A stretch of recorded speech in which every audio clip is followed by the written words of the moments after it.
여러분 안녕하십니까? 혁신 라이프 코칭 연수원 ICC 창설자 신현근 정신분석학 박사입니다. 제가 이번에 클래스 EU 클래스 마켓에 저의 영상 강의를 개설하였습니다. 이번에 처음 개설한 강의는 정신분석적 인간 이해 과목입니다.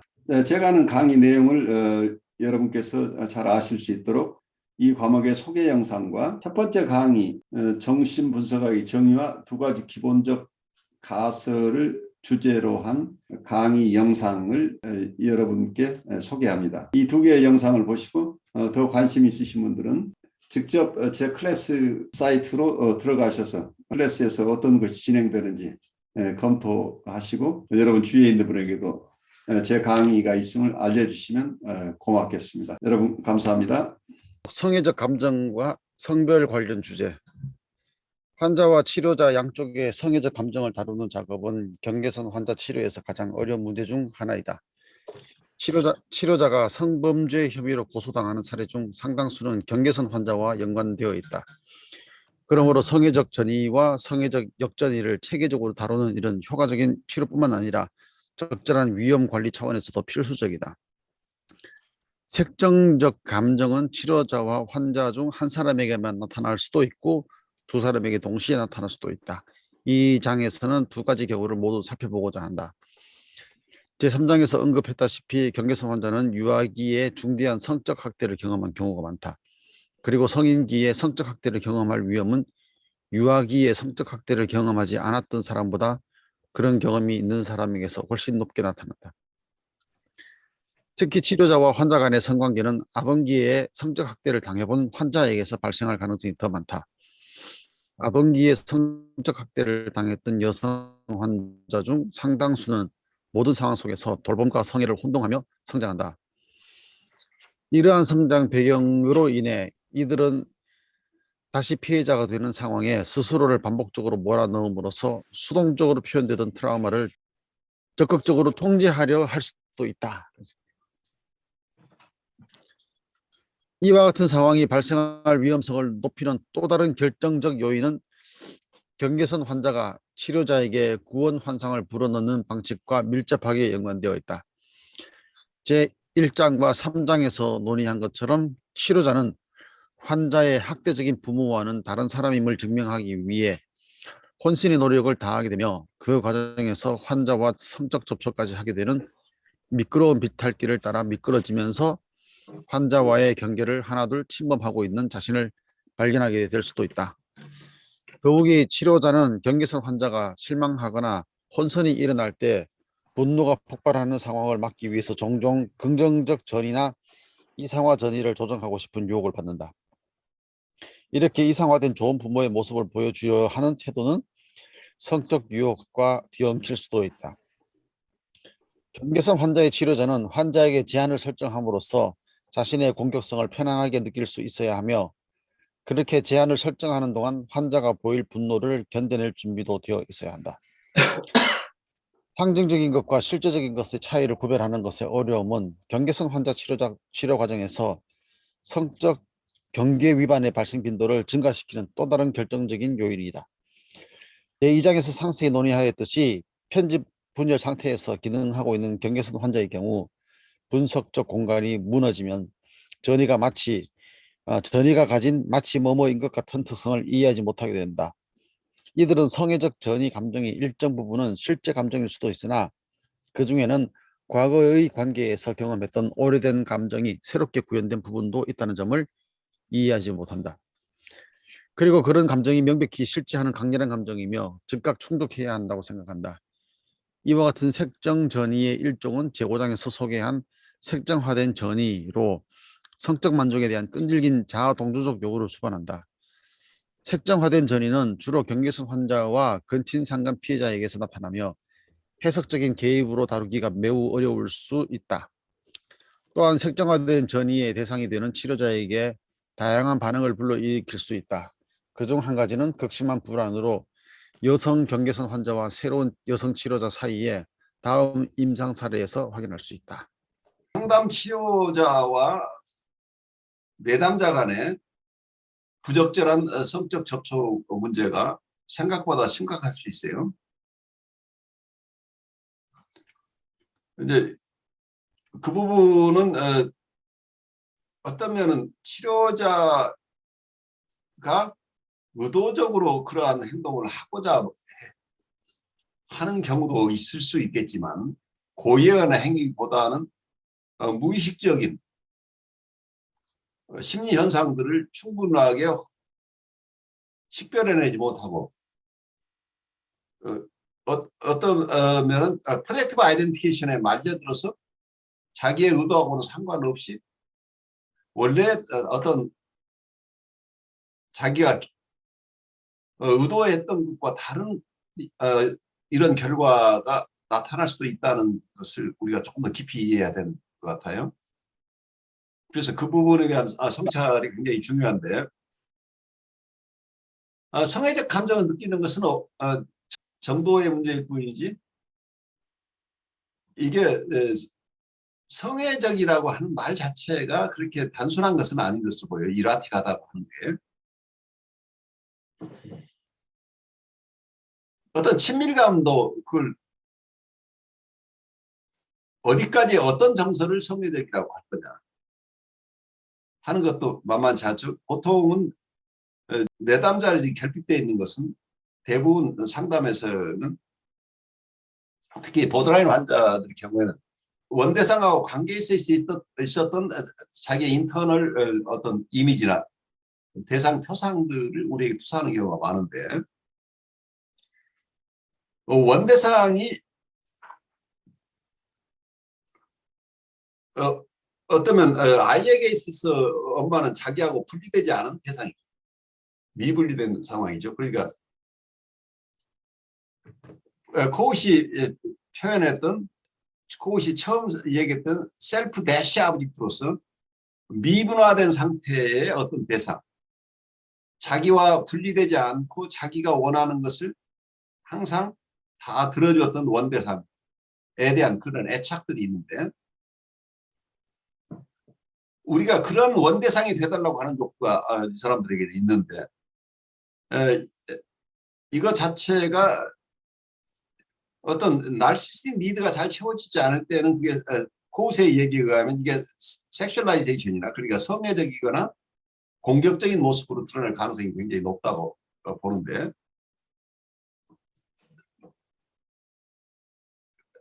그러니까 건강한 어쩌면 성숙한 사람들의 성애 얘기가 아니고 유아적인 상태에서 가지는 어떤 성애적인 유아 성욕적인 부분 대상을 우리에게 투사한다고 한다면 그건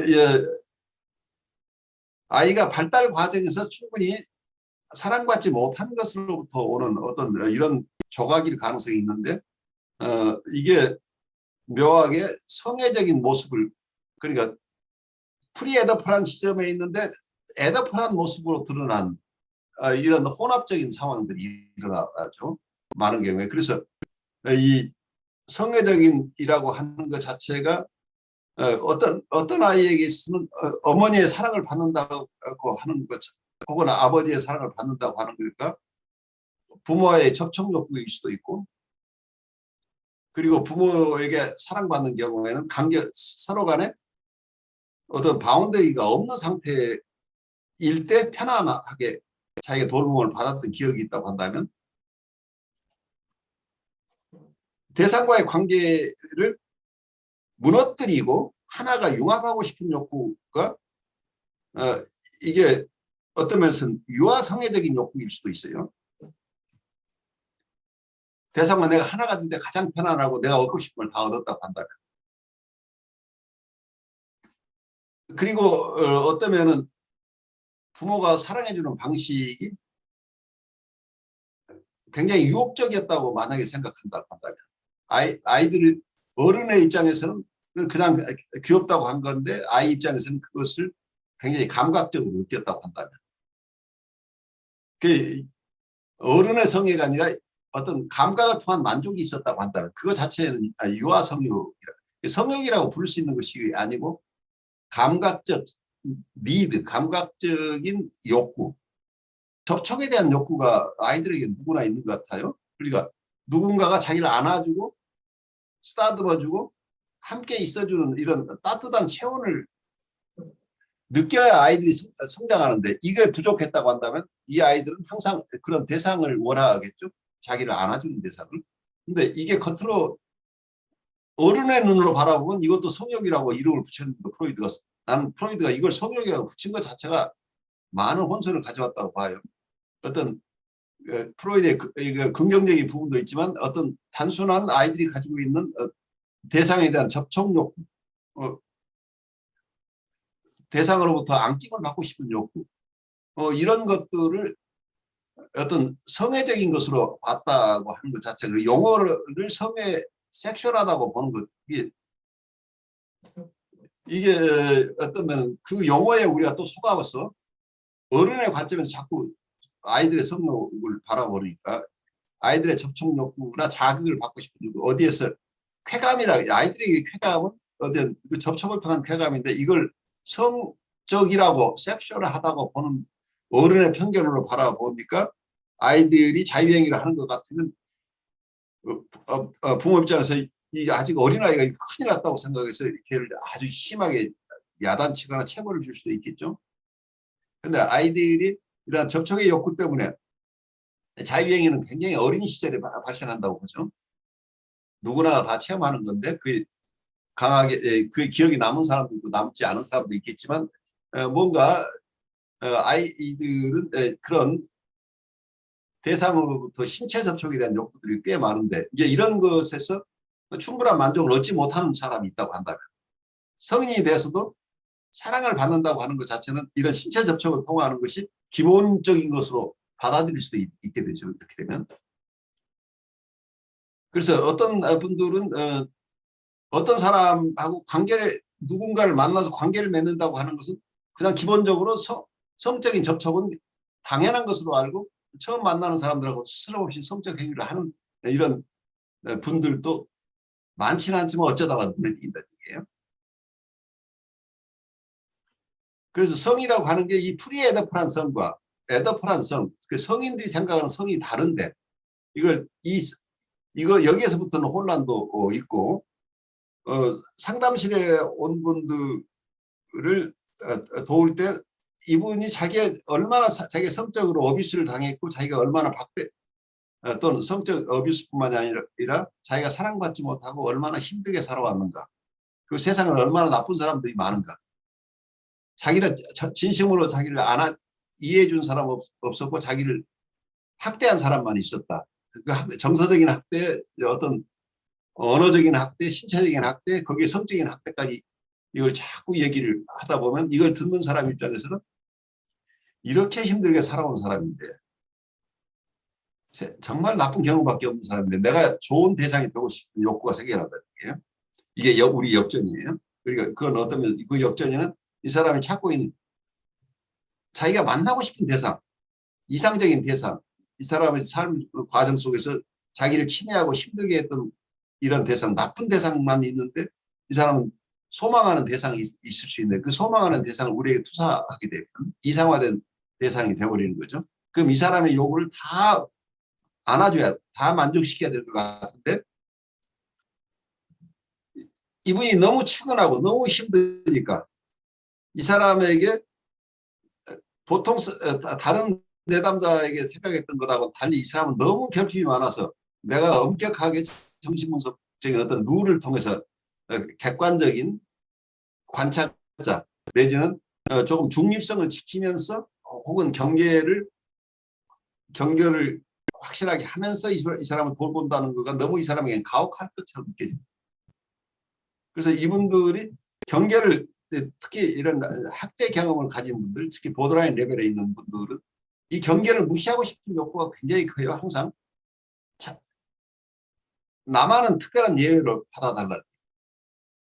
내가 세상에 나만큼 힘든 사람을 선생님이 본 적이 있느냐. 근데 나를 조금 불쌍하게 여겨달라는 상황이, 정말 나를 이해해달라 하면서 이분들이 의식적 무의식적으로 다가오기 시작할 때 이분들을 돌보는 사람 입장에서는 이분을 참 잘 돌보고 싶은 좋은 이상적인 대상이 되고 싶은 욕구가 생겨나는데 이게 역전인데 이 역전이를 우리가 컨테인해야 된다. 아, 이분이 정말 힘든 경험을 겪으면서 이런 욕구가 있구나 하고 우리가 받아들이고 하지만 observing 내가 경험하는 자아는 있지만 또 바라보는 자아 그 observing 이고 혹은 analyzing 이고가 작동하고 있어요. 그래서 정서적으로는 이분이 하는 얘기를 충분히 공감하지만 경계를 허물어서는 안 되는데 경계를 허문다는 얘기는 이게 치료자의 치료의 세팅은 판타지죠. 전의를 통해서 지금 일어나고 있는데 과거의 대상에 느꼈던 정서나 소망이나 그리고 과거의 대상과 관계했던 그 방식을 그대로 적용하고 싶어 한다는 얘기예요. 만약에 그렇게 되면 리얼리티가 돼버려요. 이게 판타지가 아니고 트랜스퍼런스가 현실화돼 버리는 상황이 일어나 버리죠. 그렇게 되면 그러니까 이게 트랜스퍼런스가 판타지인데 이게 우리가 환상 속에서 이분을 돕는 건데 전이 속에서 기원이 치료 세팅 속에서는 어떻게 꿈 속에서 이 환자를 보듯이 봐야 된다고 하는데 이렇게 이제 이런 것들인데 이 전이 속에서 일어나야 될 상황을 우리가 경계를 파괴해 버리면 이게 현실 상황이 되어버려 현실적으로 이 사람을 안아주는 상황이 일어나 버리거든요. 이번에 접촉 욕구, 이 과정의 욕구까지도 다 내가 받아들이는 입장이면 이게 프리에더판한 요구인지 성애적인 이라틱하다고 하는 성인들의 욕구인지가 구별되지 않은 상태에서 대부분 이런 식별이 없는 상태에서 사건들이 일어나지 않나 싶어요. 겉으로 보면 성인들, 저 사람이 정말 나를 좋아해서 나에게 사랑을 느껴서 어른의 사랑, 어덜트 러브를 느껴서 나에게 이렇게 사랑 표시를 한다고 느끼게 되는 거죠. 상담자 입장에서. 이게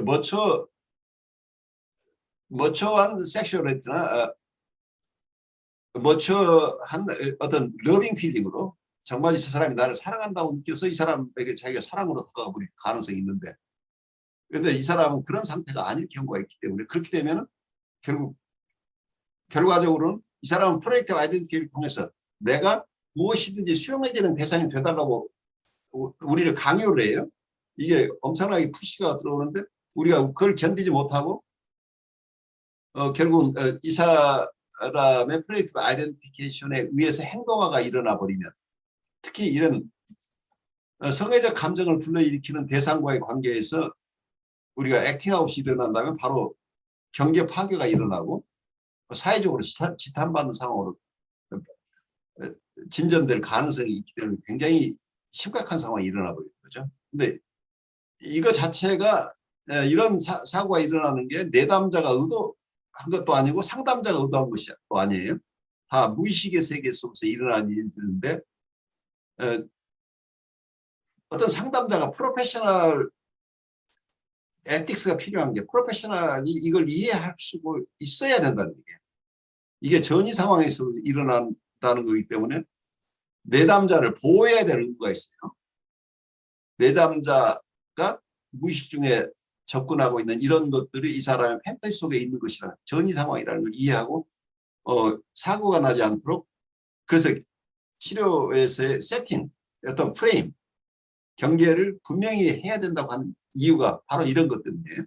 이 세팅이 무너져 버리면 바로 리얼리티처럼 돼버리게 분석 공간이 사라지면서 현실의 관계가 일어나 버리겠죠. 그래서 현실의 관계가 일어난다는 걸 옛날에 프로레슬링 할 때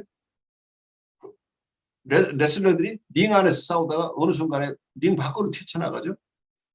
그것도 다 서로 각본대로 하는 거지 큰 사고는 없지만 만약에 그게 각본대로가 아니고 정말 거기서 서로 치고받고 해서 사고가 났다고 한다면 이건 이 범죄 문제가 발생하는 거예요. 이렇게 되면. 그래서 치료의 세팅이라고 하는 이러한 환경이 있는 속에서만 상담이나 치료가 일어난다는 것을 우리가 아주 명심해야 되는 이 부분이에요. 이것을 우리가 놓쳐버리면 큰 사고가 일어날 수 있다고 합니다. 어떤 면은 여러분 영적으로 많은 분들을 돌보는 목사님들이나 신부님들, 성직자들도 이러한 부분에서 자유롭지 못해요. 왜냐하면 이분들은 돌봄을 기본으로 사명으로 가지고 있는 분들이기 때문에 어려운 분을 만나야 만날수록 이분 더 돌보고 싶은 욕구가 굉장히 강하기 때문에 정신분석적으로 보면 이게 역전이가 굉장히 강렬하기 때문에 그 역전이를 우리가 잘 이해하지 못하면 의외의 결과가 올 수 있다는 거죠. 이 문제가 사람을 돌보는 직종에 있는 사람 누구도 자유스럽게 못하다는 얘기예요. 상담자나 분석가나 어떤 목회자나 사목자나 할 것 없이 진심으로 사람들을 돌봐야 될 그런 직종에 있는 사람 겪는 어떤 순환일 수도 있다고 하는 거예요. 그 부분에 대한 심층적인 이해를 일반 사회에서는 할 수가 없어요. 그래서 현상이 드러나면 바로 뭔가 입증도 필요 없는 사회예요. 누가 그랬다더라 하면은 바로 그 사람은 자기를 변명할 기회도 주어지지 않고 매장돼 버리죠. 특히 교회나 성당이나 이런 쪽과 관련해서 어떤 성적 추문이 터졌다고 한다면 거기에 그런 추문에 관련되는 사람은 자기를 변명하면 할수록 더 사회가 지탄해 버리니까 자기를 변호할 기회도 없이 매장되는 사태가 발생한다. 이게 굉장히 심각한 사태죠. 그래서 그 부분에 대한 위험은 아무도 그로부터 자유스럽지 않다는 거예요. 진지하게 사람을 돕는 직종에 있으면 있을수록 이건 그 위험성은 크다는 거죠. 그래서 그 부분에 대한 성찰 내지는 훈련이 굉장히 중요해요. 종교 지도자가 된다든지 아니면 치료자가 된다든지 하는데 그게 이제 어떻게 보면은 자격증을 따는 과정이 있잖아요. 예. 근데 그 사람들 이렇게 보면은 어떤 사람은 정말 그 일을 사명감을 가지고 해야겠다고 생각하고 하는 사람이 있는가 하면은 어떤 경우에는 그 환자가 지적 방어를 하다가 그걸 취득하는 것 같아요. 그런 경우들이 많아요. 그래서 본인의 병리가 충분하게 소화되지 않은 상태에서 역을 바꿔서 치료자가 되는 경우들, 상담자가 되는 경우도 있죠. 네. 그래서 그런 경우에는 그 내담자가 그런 취약점을 보일 때 역전이가 그냥 일어난다는 거죠. 그렇게 돼버리면은 뭐 그 사람은 사실은 다 사람들마다 조금씩 문제점이 있지만은 그 사람도 사실은 원래는 환자로 생각하고 치료받아야 되는 그런 대상인데 그 자격을 갖췄기 때문에 그 직종이나 이런 것들이 다 한꺼번에 매도돼 버리는 그런 일이 생기는 것 같아요. 지금 뭐 신문에 나가는 그런 사건들을 보면은 누가 봐도 그 교역자라 교회 목사라든지 전도사라든지 아니면은 치료자가 그 사람이 치료받아야 될 사람이라는 게 누가 봐도 뻔하거든요. 근데 그런 자격증의 발급으로 인해 가지고 그런 문제가 생기기도 하는 것 같고, 예, 그렇습니다. 그래요. 그런 케이스, 충분히 그 직종의 프로페셔널 에틱스를 갖출 만큼 훈련되지 않은 사람들도 많이 섞여 있다고 하는 게 큰 문제죠. 사회적 이슈죠.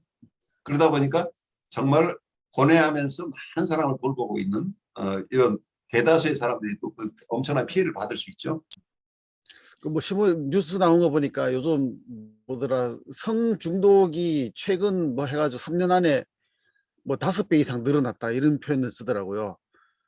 그 성중독자로 판명났는데 그 중에서 그 20대가 가장 거의 절반을 차지하는 성중독자로 이제 파악된 사람 중에 20대가 절반을 차지하고 있는 그런 상황이더라고요.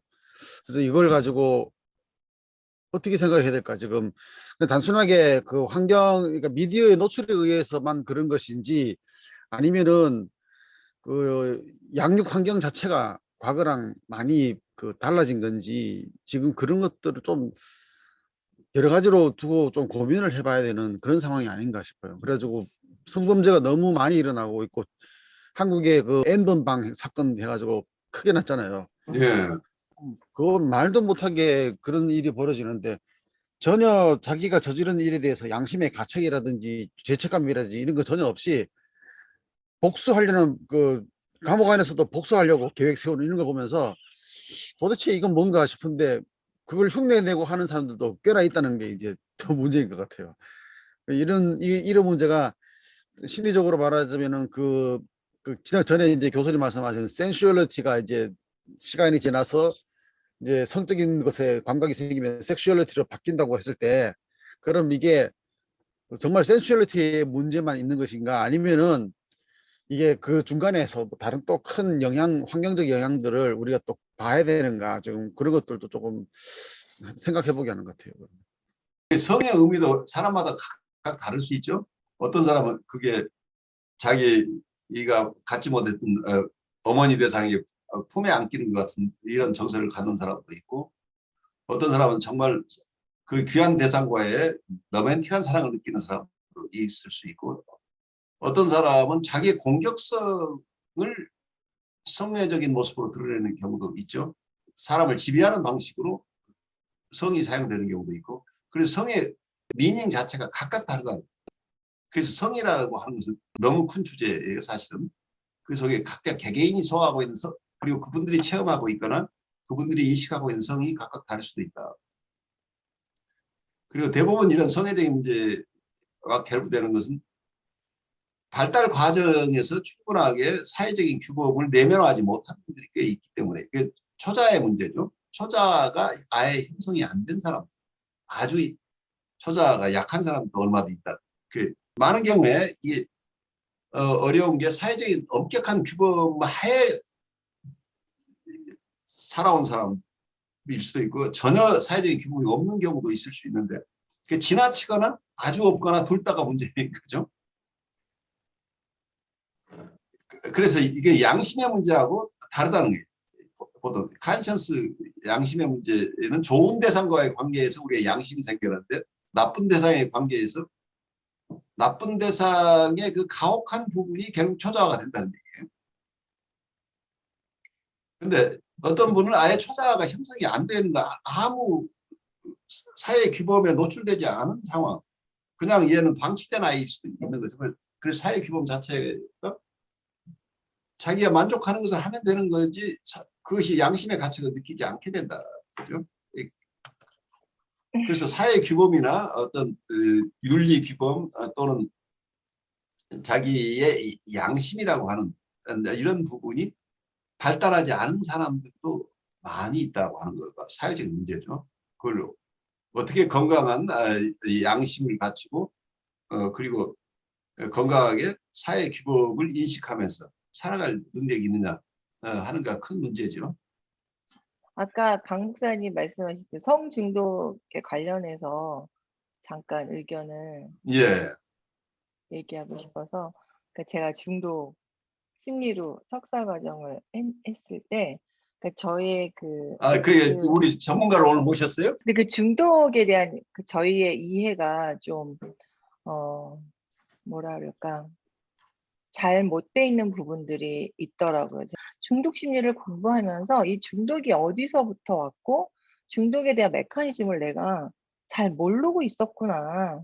그 부분을 깨닫게 됐는데, 이 20대 아이들이 그 지금 성중독이 많다는 거에 이슈에 대해서 어떻게 봐야 되냐 하면요.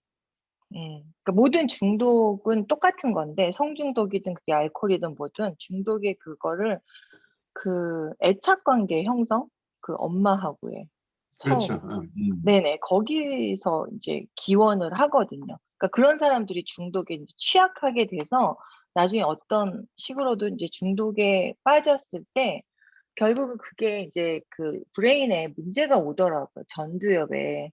그러니까 25세까지 이게 전두엽이 계속 성장하고 있는데, 그게 사춘기나 어렸을 때 그걸 접하게 되면 이제 이게 고착이 돼서 중독으로 가게 됐을 때 결국은 이제 사고에도 문제가 와서 걔네들이 아까 그런 잘못을 하고도 엠번방 사건처럼 전혀 그거를 인제 인식을 못하는 것이 사이코패스적으로 간데, 이게 인격 장애를 불러오는 거예요, 중독이. 이런 사람들이 결국 중간에 이렇게 어떤 것에 한번 탐닉이 됐을 때 계속 이제 거기서 도파민이 나오고, 그러니까 어떤 뇌의 문제, 뇌의 호르몬의 문제하고도 연결돼 있고, 그 근본에는 엄마하고의 애착 관계, 항상 어렸을 때의 그 부분이 심리적으로 이미 취약한 구조를 갖고 간다? 중독에 빠진 사람들이. 그리고 이제 중독이 되고 나면 결국에는 이게 이제 브레인에 영향을 그게 미쳐서 결국은 네. 이제 심적인 문제가 지속되다 보면 신체에 영향. 예. 그리고 인격 장애가 오는 인격, 거고. 그 이제 브레인 문제인데 브레인 문제가 먼저 온 게 아니고 인격의 문제가 먼저 있었다. 네네네. 원인을 들어가면 결국 사랑의 결핍이라는 얘기예요. 애착관계 그렇죠. 형성이 되어 있지 않다고 하는 것은 아까 우리 얘기했던 것 결국 그 사랑을 받지 못했다고 하는 얘기는 다른 쪽으로 얘기하면 이 사람의 트루 셀프가 발현될 수 있는 환경이 아니었다. 부모 입장에서는 아주 가장 좋은 교육을 시킨다고 다 시키는데 그러니까 꼭 부모가 잘못했다는 게 아니에요. 이런 건 서로 매칭이 안 되는 거죠. 이 아이가 원래 타고난 어떤 탤런트나 이 아이의 본래의 모습, 트루 셀프 자체가 이게 발현될 수 있도록 적절한 환경이면 좋은데 항상 인트루시브하고 임핀징하고 그러니까 심해적인 환경에 놓여 있게 되면 이 아이는 자기의 트루 셀프를 살아낼 수 없기 때문에 그로 인해서 이 세상을 어떻게 살아야 될 것인가. 그게 자기가 아닌 폴스 셀프로 살아가는데 폴스 셀프가 다 나쁜 것은 아닌데 이렇게 근원적인 이슈로 인한 그 사회관계를 부드럽게 하는 정도의 폴스 셀프가 아니라 어떤 자기의 트루 셀프가 전혀 발달하지 못하는 상황에서 방어적으로 인생을 살기 시작하는 거죠.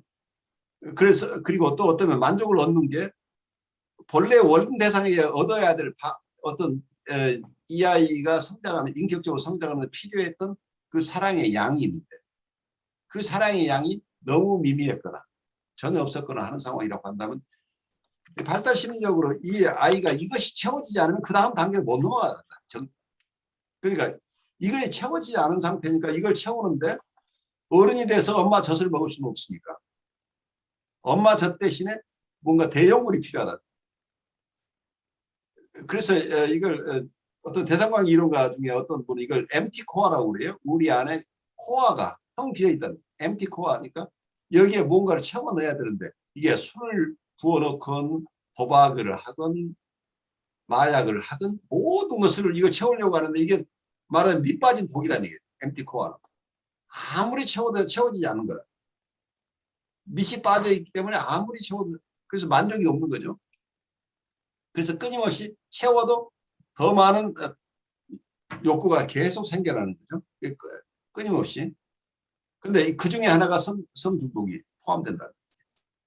그러니까 아무리 많은 성적인 만족을 얻어도 소용없다는 얘기. 계속 이 욕구는 생겨난다. 왜냐하면 근원적으로 사랑에 의해서 채워졌어야 될 그 그릇이 채워지지 않았기 때문에. 그래서 이분들이 여기서 빠져나오는 방법은 우리 정신분석 쪽에서 본다면 누군가가 심볼릭하게 이 사랑을 해줘야 된다. 그러니까 누군가가 이분을 진정으로 사랑하는 마음으로 그렇다고 현실적으로 이 사람이 요구하는 것을 다 만족시켜주는 게 아니고 이 사람을 실제로 안아줘서는 큰일 나는 거예요. 그러니까 치료의 세팅을 놓쳐버리면 큰 사고가 나는데 심볼릭하게 이분을 내게 사랑을 주는 방식이 무엇인가. 그 정서적으로 공감해주는 정서적으로 충분하게 공감해주고 이분을 안아주고 컨테인해주는 이런 부모가 필요한데 그 부모 역할을 해야 됩니다. 그래서 이분들이 보통 임상에서 드러나는 건 러브 트랜스퍼런스라고 그 러브는 내담자가 주는 트랜스퍼런스는 대부분 부모님이 가졌어야 될 러브라는 거예요. 부모에게 얻고 싶은 사랑이라는 얘기예요. 그 섹슈얼리티라고 그러는데 부모 대상의 느끼는 정도라는 얘기예요. 이게 성숙한 어른들 사이의 성적인 어떤 욕구나 이런 것 그런 사랑 전이가 아니고 유아적인 사랑 전이라. 근데 받아들이는 사람은 이걸 주파수를 잘못 맞춰서 이걸 어떤 성인이 가지는 성적 욕구나 혹은 성인이 가지는 사랑의 욕구로 착각을 하면 여기에 비극이 생겨나죠. 이렇게 되면.